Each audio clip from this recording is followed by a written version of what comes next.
serious game.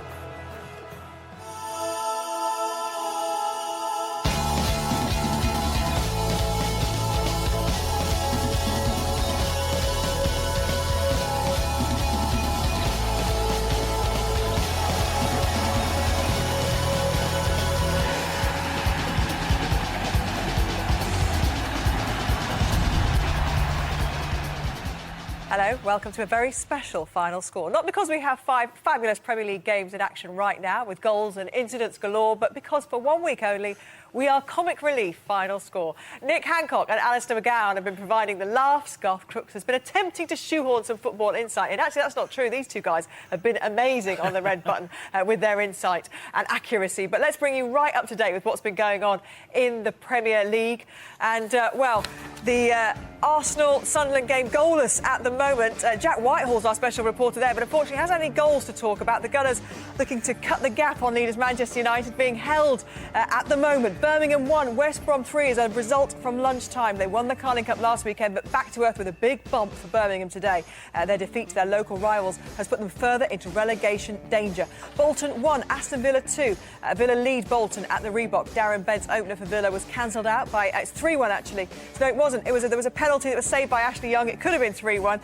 Gary Cahill's equaliser against his old club was cancelled out. Mark Albrighton restored the lead. But as I say, Ashley Young had a penalty saved.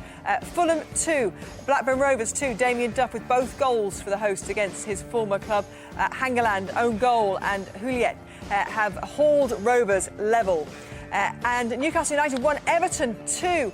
Leon Best put the Magpies in front, but Leon Osman and Phil Jagielka, with his first goal since 2008, have David Moyes' men on course for a comeback win. West Ham 2, Stoke 0. I can hear huge screams in my ear, which means... nothing, actually. It means nothing. There's been a goal nowhere, but there's been a chance for Arsenal. It was Jack Whitehall. So I can tell you that Barr and Da Costa had the goals for the Hammers, which has displeased Nick Hancock, who is a world-famous Stoke fan, disappointed with his side today. That's where we'll start, actually. Yeah. I thought we were going to be rushing off to the Emirates, but no. Let's talk about Stoke's performance today. Garth. Sorry. Behave. He gets overexcited, doesn't he? He does. Yeah, very, very disappointing first half. Terrible mistake by Begovic and Wilson coming back with him. Ball went under it, Barr scored. And then we conceded a goal from a set-piece, a header from a set-piece, which Tony Pulis will not be happy about. But this second half, they're playing a lot better. They brought Fuller and Jones on. We've had quite a few chances. Delap's had a great shot saved. Jones has had a header that's just gone wide. Walters has had a shot saved. So at least we're competing this second half. But West Ham will be very happy. Garth, what are you getting so excited Goal. about? A goal. A goal at the Reebok Stadium. Let's go to Damien Johnson and find out who scored it. What's it all about? It's gone to Gary Cahill, his second of the game. It was a corner on the right-hand side. Whipped in. Cahill had a header brilliantly saved by Friedel. Went back for a second nibble and volleyed it past the veteran Villa keeper. It's been a terrific game. Villa took the lead. Darren Bent with an early goal. Cahill equalised near post header. Albrighton swept in a second for Villa. They were on top at that stage. Ashley Young has missed a penalty, but Cahill has a second. It's 2-2. Oh, that Ashley Young penalty now. This is game of the day for me, Bolton Villa. Holden, ball in from the right-hand side. Cahill wins the header, clean, great save from Friedel.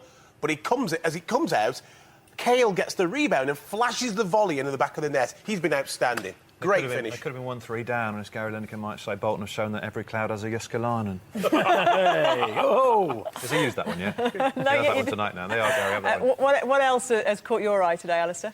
Bolton, Blackburn, Fulham has been an interesting game. Damien Duff scored 2 good goals. And West Ham Stoke has been terrific entertainment. And it's interesting watching West Ham. I think there's always a team that comes from the pack out of relegation, and they have got that look of that team about them now to me. They're playing with a smile on their face, and they look like they could rise up and end up 12th or 13th if they keep playing the way they're playing. They just look like they've changed their whole attitude to the way they play football. Yeah, a bit of momentum. So watch out the teams below them, because West Ham are going to start climbing, I tell you. Could be a few squeaky bums in Blackburn. Let's actually, the way things stand at the moment, your team, Stoke City and West Ham, only 3 points apart. I know. OK, let's go head to the Emirates now. And, of course, Jack Whitehall, who was screaming in my ear a moment ago, is our comic relief reporter there today. Did a fine job in the first half. He's been a little bit bored, had some chips. What were you screaming about?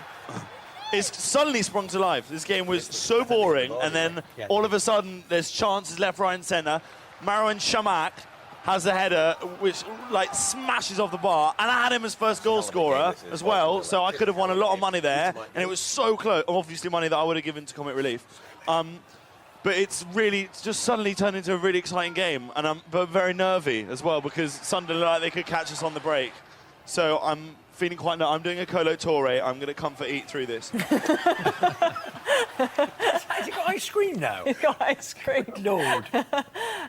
What do they eat in the Britannia at Glutton. half-time? Lard. Thanks, Jack. I hope we get Jack to report on a goal at some point today. Can you believe that Arsenal many scored times goals uses the today? word light. There have been goals for Jonathan Ledyard to report on. Not the right ones for Nick Hancock, though. 2-0 to West Ham at Upton Park. Jonathan. He was right, Nick, when he was saying that Stoke have picked up. They certainly have, because they brought on Fuller, they brought on Jones, they got Etherington as well, and he's caused a lot of problems. And also pleasant to see that the West Ham fans gave him a rousing round of applause when he came on, because he served this club well as much as he's doing well for Stoke. We've had chances. Good flick for Kenwyne Jones a few moments ago from an Etherington cross. West Ham just pushing back a little bit more. They've just won a corner, and there's a lovely moment ago when Carlton Cole managed to break through and almost capitalised on another Stoke comedy moment between Begovic and Shawcross, but this time the goalkeeper managed to get a hand to it. 2-0 West Ham, getting a little bit edgy with 12 minutes to go. Jonathan, thank you very much. It's 2-1 to Everton at St James's Park, and in our pre-match predictions, I think all the pundits here had Everton as winners in this one. Paul Addison. Yes, and they're good value for it at the moment, Gabby, it has to be said. Newcastle went into the lead in the first half. Leon Best with his 6th of the season from close range. Leon Osman then equalised for the visitors a little bit later on in the first half. A superb move and an excellent finish from Osman. And then Phil Jagielka gave Everton the lead before half-time, and they've held that since. A little bit of an edge to this game now. The crowd, of course, the vast majority of them Newcastle fans willing an equaliser, and they're getting a little bit fraught, and as are the players on the field as well. Some decisions being made not to their liking. But Everton so far holding on. They lead 2-1. Thank you, Paul. Let's go to Craven Cottage. It's 2 apiece. Roger Johnson, any signs of a team who's prepared to take this game and get a winner? Well, they're both trying to, that's for sure. Twice Fulham have been in front, twice Rovers have clawed their way back. The home side's goals, both from Damien Duff, both similar, cutting in from the right and angled left foot drives. Rovers' first equaliser in stoppage time at the end of the first half saw Hanley's shot deflected in off Hangeland. Their second was hammered in by Hoylett. Zamora is off the bench for Fulham. His first touch, a free kick, brought a smart save from Robinson, whilst at the other end, Diouf has had a header cleared off the line. It's lively, it could go either way. 10 to play. It's Fulham 2, Blackburn 2. Thank you, Roger. Well, there was a lunchtime kick-off at St Andrews. West Brom, the opposition today, and Steve Bow was watching for us. Big first league double of the season for West Bromwich Albion over Birmingham. As far as the Blues are concerned, they have a civic reception here tomorrow to celebrate their Carling Cup win. They'll then want to move on in their battle for Premier League survival. It finished at St Andrews, Birmingham City 1, West Bromwich Albion 3. It's a really important win for Roy Hodgson and West Brom, and spoiling the party as well for Alex McLeish and Birmingham City after the Carling Cup. Well, obviously, Roy was the happy manager of the two at the end of the game, although looking at Roy, you'd never know it. But there we are. He always looks to me like he's about to audition for Fagin, but there we are. But I'm taking this off now, because if I put that on, I just turned into Trevor Francis, of course, who used to manage Birmingham years ago, and if you put one of these on, that's the only impression you can do, actually, Gabby. It was disappointing for Birmingham City, who now, the way things stand, have dropped into the bottom 3 tonight, Garth, because of West Ham winning. So you come from a Carling Cup victory where Alex McLeish looked like the happiest manager in the world, to a real relegation fight they've got themselves into. Reality check. And regardless of the civic reception tomorrow, I mean, a bit of a damp squib, they've got to get back to winning ways. They do not want to be in a situation, won a trophy, they find themselves in a relegation battle, and they could go down, make no mistake. So they've got to get back to winning ways quickly. OK, let's go to St James's Park. Paul Addison, a disallowed goal. Who to? Yeah, second week in succession, disallowed goal for Newcastle. Nile Rangers scored one in added-on time, which would have given them a win over Bolton last week. This time it's the turn of Leon Best, cross from the right-hand side, and his header disallowed for a push. So it's still Newcastle 1, Everton 2. So really disappointing scenes for the SPL during the week in the Scottish Cup involving Celtic and Rangers. It's back to the business of the league today, and Celtic taking on bottom side Hamilton. Ian Turner watching for us, and Well, Celtic not troubled too much on the pitch anyway today. No, they're certainly taking care of business today. We have just got 9 minutes left. Celtic 2, Hamilton 0, and this one's as good as over. 2 goals from Chris Commons either side of half-time has done for Hamilton, who up until Commons' openers had actually defended pretty well. His second was a gift, though. The unchallenged Elibert playing the ball across his own box, straight onto the midfielder's toe, and he did the rest. Celtic in control, 2-0 up. Look at that at Hillsborough there. Sheffield Wednesday 1, Plymouth 4 in administration, but Peter Reid's side at the bottom of the table going for 3 points today. We have a goal to tell you about in the Premier League, and it's at Upton Park. Jonathan Ledyard. 3-0 to West Ham. Thomas Hitzlberger has just blasted the ball into Begovic's net. Wonderful work by Scott Parker, who a few moments ago looked as if he might have to go off with a recurrence of that shoulder injury, but no doubt where the points are going. They're all heading, or rather staying here at Upton Park. Stoke thoroughly demoralised, thoroughly beaten. 3-0 West Ham. Thank you very much, Jonathan. Let's go to Elland Road because Leeds United are now 4-2 up against Doncaster Rovers. Harry Gresham. Yeah, much fairer scoreline this, Gabby, as well. It's been all Leeds throughout the entire match, really. It could easily have been 8 or 9. Gradle could have had 4. He just scored the 4th goal for Leeds earlier. Becchio had made it 3-2, but there's still plenty of goals in this game, I can tell you. Leeds 4-2. Thank you, Harry.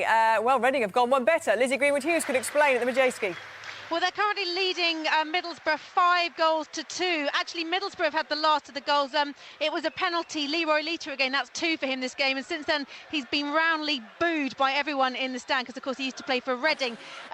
It's just an incredible game, really, for Reading. They're just all over Middlesbrough, just 4 days after beating Everton for a place in the quarter-finals. They're really thrashing them. It could be 10-2. But it's got to be said, Middlesbrough are in the grip of an injury crisis, particularly in defence, and you really can see that. With 7 minutes to go, it's Reading 5, Middlesbrough 2. Let's go to Loftus Road now. The league leaders, QPR, up against Sven's Leicester, looking to get into the playoff places today. They won't actually now that Leeds will. They look like they're going to get 3 points, but still, very competitive side, moving up the table. Tony Lockwood, tell us what you've seen. Well, Leicester have provided stubborn resistance. They are transformed under Sven-Göran Eriksson. They've not only kept the leaders at bay, they could have been in front. Yakubu almost lobbing keeper Paddy Kenny, who got back to tip the ball over the crossbar. And then substitute Martin Waghorn, squandering a glorious opportunity on his left foot. He couldn't finish. Kenny has saved superbly from the head of Andy King. Yes, QPR chances. Routledge hit the side netting. Helgason denied by the legs of keeper Ricardo, and Tarab pulling a shot wide. But at the moment, with over 18,000 here, QPR frustrated. It's QPR 0, Leicester City 0. Bury in 3rd place in League 2, and they're 3-0 up at Hereford. Ryan Lowe's 23rd goal of the season there. It looks like they've got all 3 points. Sven will be disappointed they couldn't get maximum points today, won't he, at Loftus Road? It's a big game, you know, and obviously we hope we can do something. But time will tell what can happen here. But it would be good to get the 3 points and push up, catch on Leeds' tails. So we shall see. We shall see. Thank you very much. Let's go to Clattenburg Park now. Swansea with a big win over Leeds United last weekend. Scunthorpe holding them, though, today, Alan Biggs. Yeah, it's going to be a big win for Scunthorpe. It looks like they lead Swansea by 1-0, and a pitch here that resembles an allotment could produce a lottery of a result, because Swansea clearly superior, almost totally dominant, but they can't beat the pitch and all the bobbles. In a rare Scunthorpe attack in the second half, they forced a penalty. Good run from Joe Garner. He was clearly tripped by Alan Tate. Garner took the penalty himself, straight down the middle, since when he's hit the crossbar. Another rare Scunthorpe threat. Swansea desperately fighting back. Scunthorpe 1, Swansea 0. Let's go to the Reebok. Another goal. Damian Johnson. Is it a winner? It could well be. It's gone to Bolton Wanderers, and it's gone to substitute Ivan Klasnic, who's been a late sub in this second half. The ball swung into the area. Bolton building pressure, nodded back to Klasnic. Left-footed, he swung and fired past Friedel in the Villa goal. Bolton look like they've come from behind to win it. 3-2. Thank you very much, Damien. And Ashley Young's penalty as well. Houllier going to think tonight about. And not only that, there's a suggestion. Well, not a suggestion. It's quite clear. When Houllier makes a decision to play a weakened side in midweek, the only way he can justify it is by getting the result today. It's failed both ways. He's now put himself under enormous pressure. Yes, London kept him in that, though, with that penalty save and a brilliant double save earlier on. Yeah. Bolton are considerably higher in the table, though, and you know maybe he's right. Maybe he's right that actually they have got a relegation fight in their hands, and he was right. You'd to think preserve so, the but I players. mean, you know, if you lose, it still affects the players who play, you know, and winning is a habit. They go out and win that game, OK, they might be a bit tired, but trust me, they're feeling good about themselves. They go out and lose that game, and the players who are playing today, suddenly Bolton are on the tap and they think, hold on, this is a bit like Wednesday, we're under a bit of pressure here. You know, it's a habit thing, I think. Yeah, you're right. Let's go to the Emirates, because Arsenal, at the moment, being held by Sunderland, and Jack Whitehall with a chance to go with the points within Manchester United. What's wrong? Oh, wait, they're breaking. Sunderland are breaking, they might score. No, then they're fine. But Arshavin has just rounded the keeper, right? And he's put it into the net. Half of the crowd think it's a goal, and it's been given as offside. I've looked at the replays. It's definitely onside. And that linesman, I'll tell you what, if he was a woman, I'd lock him in a room with Richard Keys and Andy Gray after that decision. It was terrible, and this has become very uncomfortable. The ref has also booked 2 Arsenal players for like back chat. It doesn't look like they've said that much. If that referee could hear some of the stuff that this man behind me has been saying, I mean, he's used words I didn't even know existed. It's very uncomfortable viewing at the moment, Gabby. Are you sitting in front of Arsene Wenger again? Thank you very much, Jack. He's gone from kind of manic to a little bit depressed, and now he's gone back to manic again. But I have to say, in all the time I've been doing this show, it's very rare to go through a game at the Emirates and not get a goal. He's cursed that game. They're today. really pressing the Arsenal. They have been for the last. What is it? Is it the pressure, Garth? You know that they? Oh, hang on a second. I've got a goal to tell you about. Craven Cottage. We must go there first. Roger Johnson. Fulham have won it. It's Fulham 3, Blackburn Rovers 2. Bobby Zamora off the bench as a substitute has just scored from the penalty spot. While you were talking to the Emirates, there was a shove in the penalty area, a melee of players. Fulham player went down. Referee Mark Clattenburg, once again the centre of attention. He's had plenty of stick this afternoon. He's made some decisions which have angered the home supporters. That one delighted them, and Zamora's put it past Paul Robinson to wrap up the points now for Fulham. We're into stoppage time, and Fulham lead Blackburn by 3-2. Alistair, you almost predicted that in your pre-match I was saying preamble. Zamora would come on, and he's played it well, I think, Mark Hughes, there, because Zamora isn't doing really back in fitness yet. We've got to go at QPR now, have we? Yep, we have got to go at QPR, but don't worry about that. We'll go there in a second. I'm being too professional. Do you know what? We'll go there now that you've just preempted it. Yeah. Let's go to Loftus Road and hear the goal from Tony Lockwood.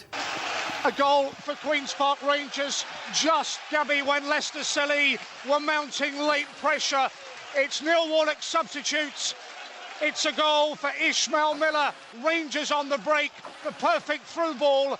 Miller away from the defence. And then a low shot wide of Ricardo. And the league leaders look as if they're going to take maximum points in one of their toughest home games. Make no mistake, Leicester have been very impressive.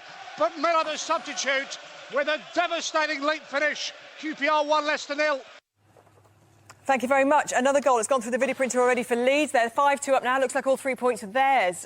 Now, do you want to know how you could help Comic Relief, like these guys have been doing today, joining in on the final score panel? We'll have a little look at this. Hiya. Fundraising kit? Yes, brilliant. Come on board, sir. Come on board. Exciting, isn't it? Who's got first idea? We could do a cake sale. Oh, cake bake. How much can we sell them for? £1 a cake. Can you hear that? It's the sound of a sponsored silence. Yeah? Then I've got an idea. Oh, hello. You could have your eyebrows shaved off. And obviously get people to sponsor it. I'll do it. £5. All right, let's go for it, yeah. £5 towards 500. Because 500 quid can give heroic young carers like these a break from their huge responsibilities at home. Get ready for Red Nose Day on Friday the 18th of March on BBC One. Call 0345 605 8000 for your free fundraising kit. It's going to be a fabulous evening on the 18th of March. Have a little look on the website. Saw the address there, bbc.co.uk/red nose. No, sorry, Comic Relief even. And there you go. That's how you can get in touch. And it's 7 o'clock on Friday, the 18th of March. Apparently, the In-Betweeners and Andy Murray is a particular highlight to look out for in the first hour. Yeah, look out for that. You do Andy Murray, don't you? I do Andy Murray, yeah. Wish I could play tennis like him, but obviously, you know, at the moment it's just doing his voice and scratching my face like Andy does, but... Hopefully it'll mature into something better. Let's go to Elland Road. Harry Grace and Doncaster Rovers will be scratching their head. This is some win for Leeds. It is, and to be honest, it's richly deserved as well. They could easily have had 10. Howson's second made it 5-2. Before that, Vecchio and Gradle has scored as well. It's been a blistering Leeds performance. Doncaster's defence has been cut to shreds at times, although they've scored a couple of decent goals themselves. Leeds 5, Doncaster 2. Thank you very much, Harry.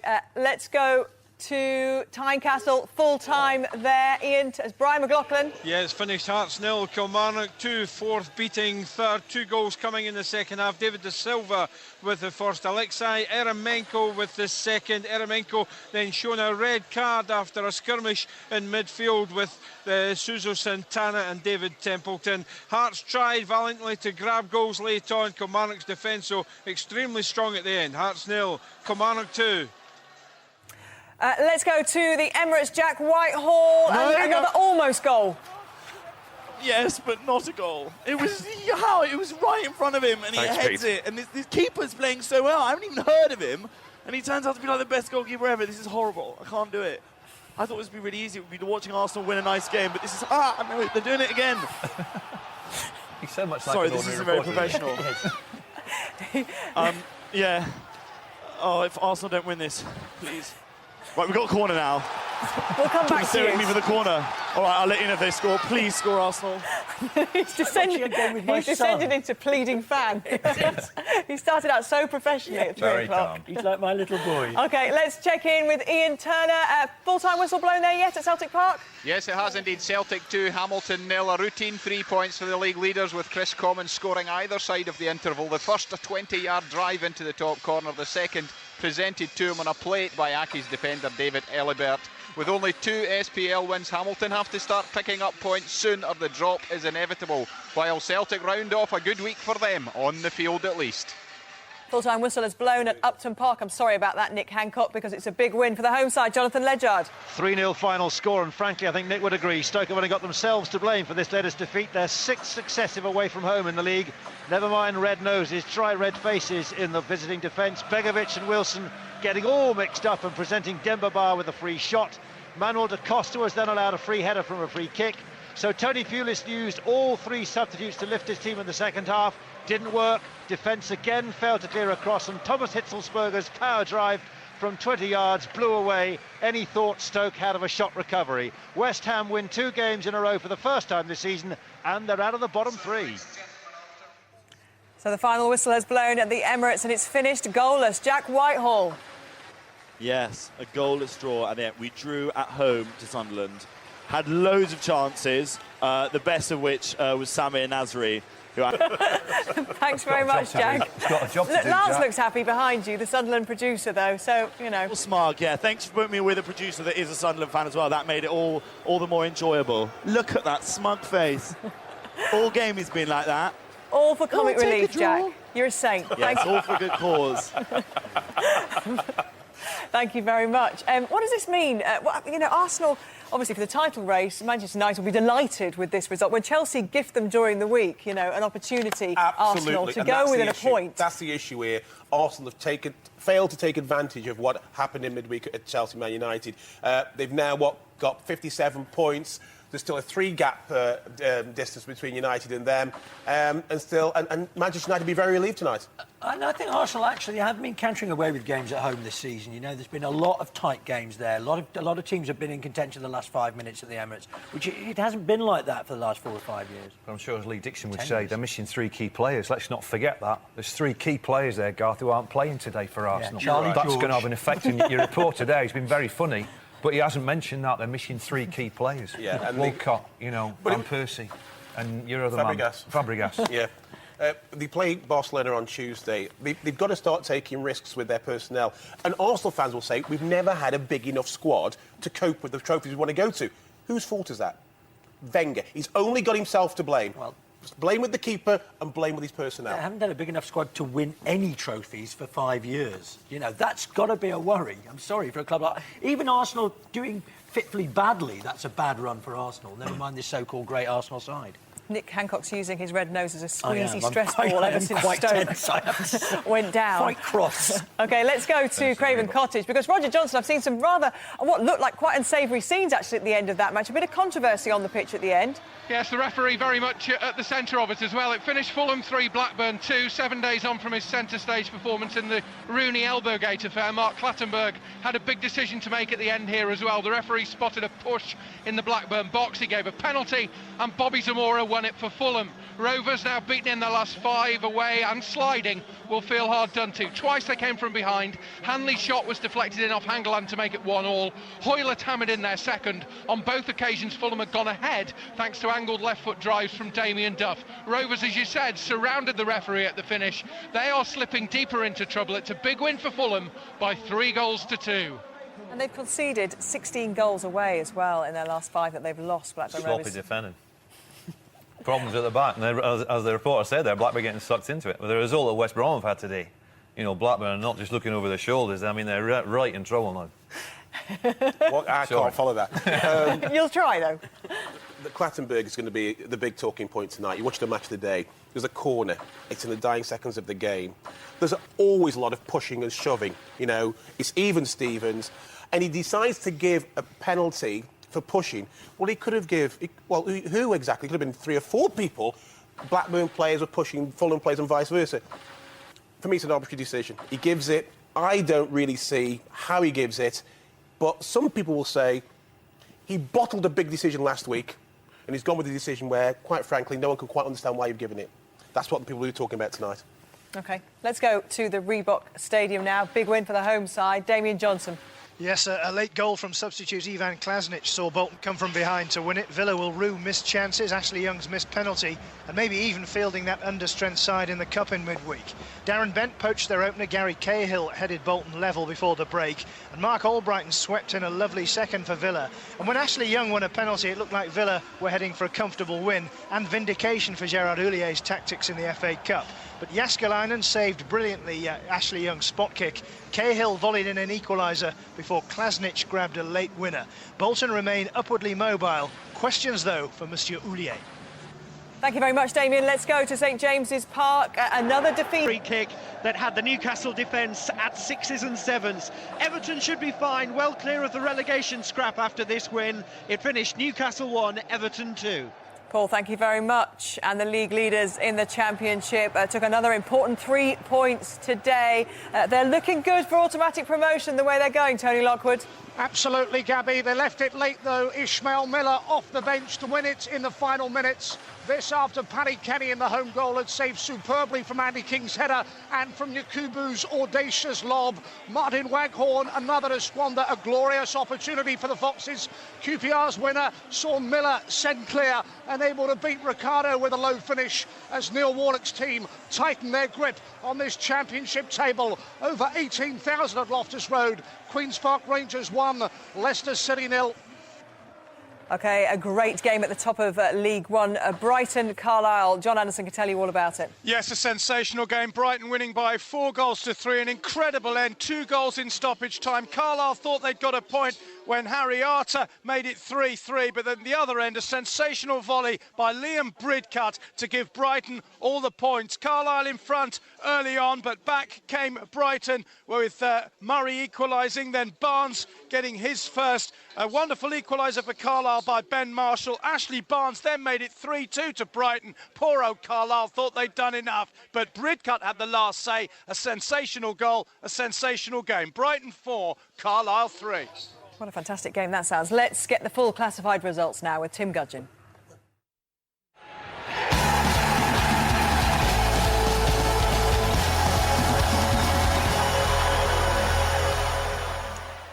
Opening with the Barclays Premier League, Arsenal 0, Sunderland 0. Birmingham City 1, West Bromwich Albion 3. Bolton Wanderers 3, Aston Villa 2. Fulham 3, Blackburn Rovers 2. Man City and Wigan Athletic kick off at 5:30. Newcastle United 1, Everton 2. West Ham United 3, Stoke City 0. In the Empire Championship, Burnley 1, Crystal Palace 0. Cardiff City and Ipswich Town kick off in about a quarter of an hour. Coventry City 1, Bristol City 4. Derby County 0, Barnsley 0. Leeds United 5, Doncaster Rovers 2. Norwich City 1, Preston North End 1.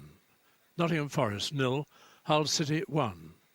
Portsmouth 1, Sheffield United 0. Queen's Park Rangers 1, Leicester City 0. Reading 5, Middlesbrough 2. Scunthorpe United 1, Swansea City 0. And Watford 1, Millwall 0. In League One, AFC Bournemouth 3, Oldham Athletic 0. Brighton and Hove Albion 4, Carlisle United 3. Bristol Rovers 0, Dagenham and Redbridge 2. Charlton Athletic 1, Tranmere Rovers 1. Colchester United 0, Southampton 2. Hartlepool United 3, Brentford 0. Leyton Orient 2, Notts County 0. Peterborough United 3, Exeter City 0. Rochdale 1, Milton Keynes Dons 4. Sheffield Wednesday 2, Plymouth Argyle 4. Swindon Town 0, Walsall 0. And Yeovil Town 1, Huddersfield Town 1. In League 2, Cheltenham Town 0, Chesterfield 3. Crewe Alexandra 4, Burton Albion 1. Gillingham 2, Bradford City 0. Hereford United 0, Bury 3. Lincoln City 0, Accrington Stanley 0. Morecambe 2, Southend United 1. Northampton Town 2, Shrewsbury Town 3. Port Vale 2, Macclesfield Town 1. Rotherham United 0, Barnet 0. Stockport County 2, Oxford United 1. Torquay United 2, Stevenage 0. And Wycombe Wanderers 2, Aldershot Town 2. In the Blue Square Premier, Altrincham 1, Gateshead 1. Barrow 0, York City 0. Bath City 1, Kettering Town 1. Crawley Town 5, Histon 0. Darlington 1, Cambridge United 0. Eastbourne Borough 4, Southport 1. Grimsby Town 2, AFC Wimbledon 1. Luton Town 1, Kidderminster 1. Newport County 1, Fleetwood Town 3. Rushden and Diamonds 1, Hayes and Yeading United 1. Tamworth 0, Mansfield Town 2. Wrexham 2, Forest Green Rovers 1. In the Clydesdale Scottish Premier League, Celtic 2, Hamilton Academical 0. Hearts 0, Kilmarnock 2. Inverness Caledonian Thistle 3, Motherwell 1. St Johnstone 1, Hibernian 1. The Ironbrew Scottish Division 1, Dunfermline Athletic 1, Greenock Morton 3. Partick Thistle 0, Dundee 0. Queen of the South 0, Wraith Rovers 2. Ross County 2, Falkirk 1. Stirling Albion 3, Cowdenbeath 4. And in Scottish Div 2, Airdrie United 0, Ayr United 5. Alloa Athletic 1, East Fife 3. Brechin City 3, Stenhousemuir 1. Dumbarton 0, Livingston 3. Peterhead 1, Forfar Athletic 1. And Scottish Div 3, Arbroath 2, Annan Athletic 1. Berwick Rangers 4, Elgin City 0. East Stirlingshire 1, Montrose 2. Queen's Park 4, Clyde 0. And Stranraer 1, Albion Rovers 3. In the Welsh Premier, Bangor City 1, Neath 2. And the Carling Premiership, Lisburn Distillery 0, Ballymena United 1. So let's have a little look and see what that means to all the tables, starting with the Barclays Premier League. Arsenal, the only one of this morning's top six in action to have played so far today, but the Gunners missed the opportunity to move within a point of leaders Manchester United, and United could go 6 points clear if they beat Liverpool tomorrow. Manchester City host Wigan in the early evening kick-off. Chelsea travel to Blackpool on Monday. Bolton move up to 6 after their dramatic win at Aston Villa. Wigan prop up the Premier League against Aston Villa, of course. Wigan prop up the Premier League, but a win in their game against Manchester City could rectify that. West Ham second to bottom this morning, but victory over Stoke has lifted them out of the relegation places. Carling Cup winners Birmingham have dropped down to earth with a bang and into the drop zone. That Derby defeat earlier on, lunchtime kickoff that was. And Wolves play Tottenham tomorrow. To the Championship. QPR extend their lead at the top to 8 points after a late winner at home to Leicester. That's because second-place Swansea lost at Scunthorpe. Cardiff can now move above their Welsh neighbours and into the automatic places should they beat Ipswich in the evening kick-off. Norwich and Nottingham Forest both failed to win. Leeds put 5 past Doncaster, but they stay 6th. At the bottom, Preston and Sheffield United continue to look doomed. North End stay bottom. Despite an away draw, they're 10 points from safety. The Blades are now 13 games without win under Mickey Adams after losing at Portsmouth. Scunthorpe recorded a vital home win to close within a point of Crystal Palace, who lost at Burnley. To League One, Brighton stay top after a hard-fought win over Carlisle. Bournemouth strengthened their grip on second with a comfortable home win. Huddersfield continued to head the chasing pack despite only drawing. Peterborough, Southampton and the MK Dons all won to apply more pressure. At the bottom, troubled Plymouth closed within a point of Bristol Rovers after an emphatic morale-boosting win at Sheffield Wednesday. Swindon slipped to 22nd after drawing in Paul Hart's first game in charge. Dagenham climbed 2 places to 21st. They're now just 3 points from safety after winning at fellow strugglers Bristol Rovers. And to League Two, Chesterfield now 11 points clear at the top of the table. Bury move into second place above Wickham, who were held at home to Aldershot. Rotherham, Shrewsbury, Port Vale and Gillingham remain in the playoff places. And at the bottom of the table, Stockport came from behind to win against Oxford, but it's not enough to lift them off the bottom of the table. They're now level on goal difference with Barnet, who drew at Rotherham. Burton lost. They're now just 1 point clear of the relegation zone. And the Blue Square bet Premier. AFC Wimbledon's lead down to a point after they lost at Grimsby. Crawley are now within striking distance after a comfortable home win. The FA Cup heroes also have 6 games in hand on the long-time leaders. Luton, Wrexham and Kidderminster complete the playoff picture. At the bottom, Histon slipped to the foot of the table. Eastbourne, Altrincham and Barrow complete the relegation zone. And the SPL, Celtic's lead at the top has been extended to 8 points after their win today. Rangers play tomorrow, but third-placed Hearts missed out on the chance to cut the gap on Rangers with a home defeat to fourth-place Kilmarnock. Despite that win, Killie are 13 points behind the Jambos. At the bottom, Hamilton's 17th defeat of the season leaves them marooned, and St Mirren play Rangers tomorrow. Here are the main headlines. West Ham 3, Stoke 0. Bar shows Stoke exactly what they missed out on after deciding not to buy him in January. The informed Hammer striker opened the scoring after a Potter's defensive mix-up before Manuel da Costa and Hitzelberger added further goals for West Ham. It's now 14 in 4 games for Avram Grant's side in all competitions. Birmingham 1, Fulham 3, Blackburn Rovers 2. Zamora announces his comeback after injury with a 90th minute winner from the penalty spot. Damien Duff had earlier scored twice for the hosts against the club he started his career with. Blackburn have now lost their last 5 away games. Newcastle right out of their system. So, of course, Match of the Day will be a good watch tonight. Sean coming up at 10:30 tonight, Match of the Day. All the games and all the goals. And, of course, both the Allens will be there. That'll be Alan Hansen and, of course, Alan Shearer. No doubt raising an eyebrow or two about what's happened today in the games. That'll be repeated tomorrow as well with, obviously, the same people and the same footage, really, basically, but without the punditry. It's still worth watching, 7:35.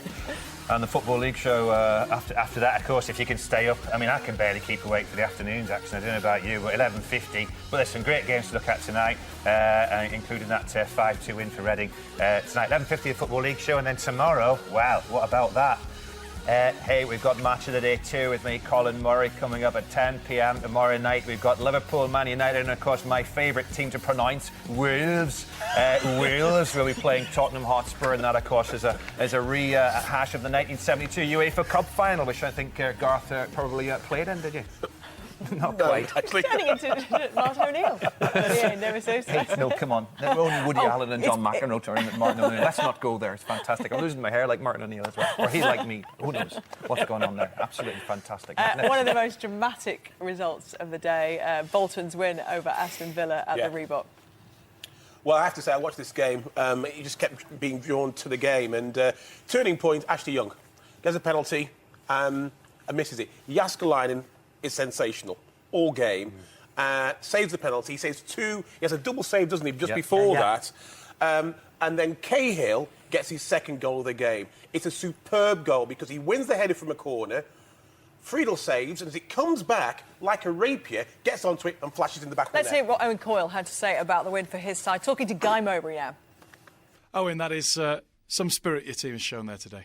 I think we have. I think we all accept we can play a little better than what we showed today, and I think we have to give Aston Villa enormous credit for that as well, because they never allowed us. I mean, they worked ever so hard. They have tremendous quality. But you're right. I mean, it was courage, it was bravery, it was real spirit that drove us on, and culminating in some very good finishes. I think we'll accept that. But we know we can play better. But for me, summed up the Barclays Premier League and the quality that it holds. I mean, it was end to end. Anybody who was at the game must have loved every minute of it, and obviously delighted to come out on the right side of the result. Turning point in the game was the Villa missed penalty. Lots to discuss in the build-up to it, the aftermath of it.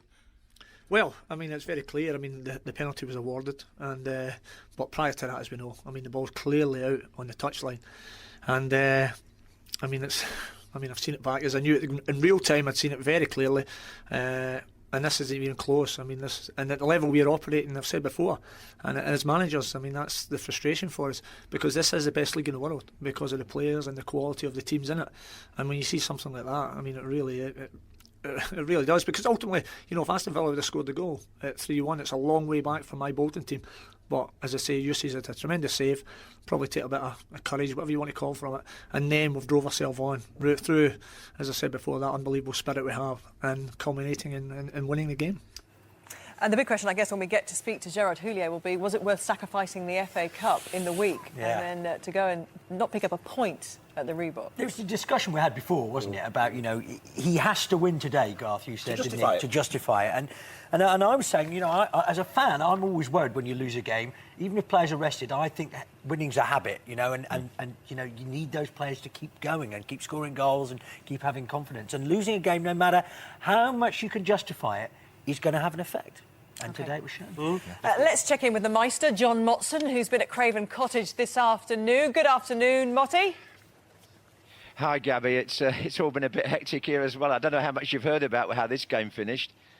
Yeah, well, I was going to ask you straight away, actually, about the penalty, which obviously caused a few of the problems on the pitch at the end of the game. As dramatic as it was, Zamora coming on and scoring it. What did you make of it? Well, it's unfortunate for Mark Clattenburg, the referee, who was at the middle of the Rooney rumpus last Saturday. He's going to be at the heart of the storm again here, because what happened was it was 2-2. Damien Duff had scored twice for Fulham. Blackburn had hauled themselves back into the game on each occasion. And then in the closing minute, the 89th minute, Andrew Johnson went through and he appeared to be brought down, and Fulham appealed for a penalty, which Mark Clattenburg waved away. Instead, he gave a corner, but when the corner came in, he suddenly then pointed to the penalty spot. Now, I've had the privilege of seeing this 3 or 4 times, and I can only think one of two things. Either Grant Hanley has got his arm round Aaron Hughes, or else Jason Roberts has blocked off Bobby Zamora. Neither of them are standout offences, I would have to say. But Mr. Clattenburg, from a very good position on the pitch, pointed to the spot. And at that point, Bobby Zamora, who's just come back, as you know, his first Premier League appearance since September when he broke his leg, Danny Murphy had gone off, so he took the responsibility and he smashed the penalty past Paul Robinson. Blackburn then, of course, well, quite understandably, I won't say they did lose their heads. They protested, they surrounded Mr. Clattenburg, and then right on the final whistle, he's flashed a red card. And now, again, there were so many players around him, it took a bit of working out. I think it was Gaël Givet, who had already been substituted, was actually running on the pitch in his tracksuit. But obviously, we wait for that to be confirmed. Thank you, Motty. No red nose, but at least the sheepskin got an airing today. Oh, he has got one. Hang on a minute. Hey. I've got a black eye and a red nose, but as I said...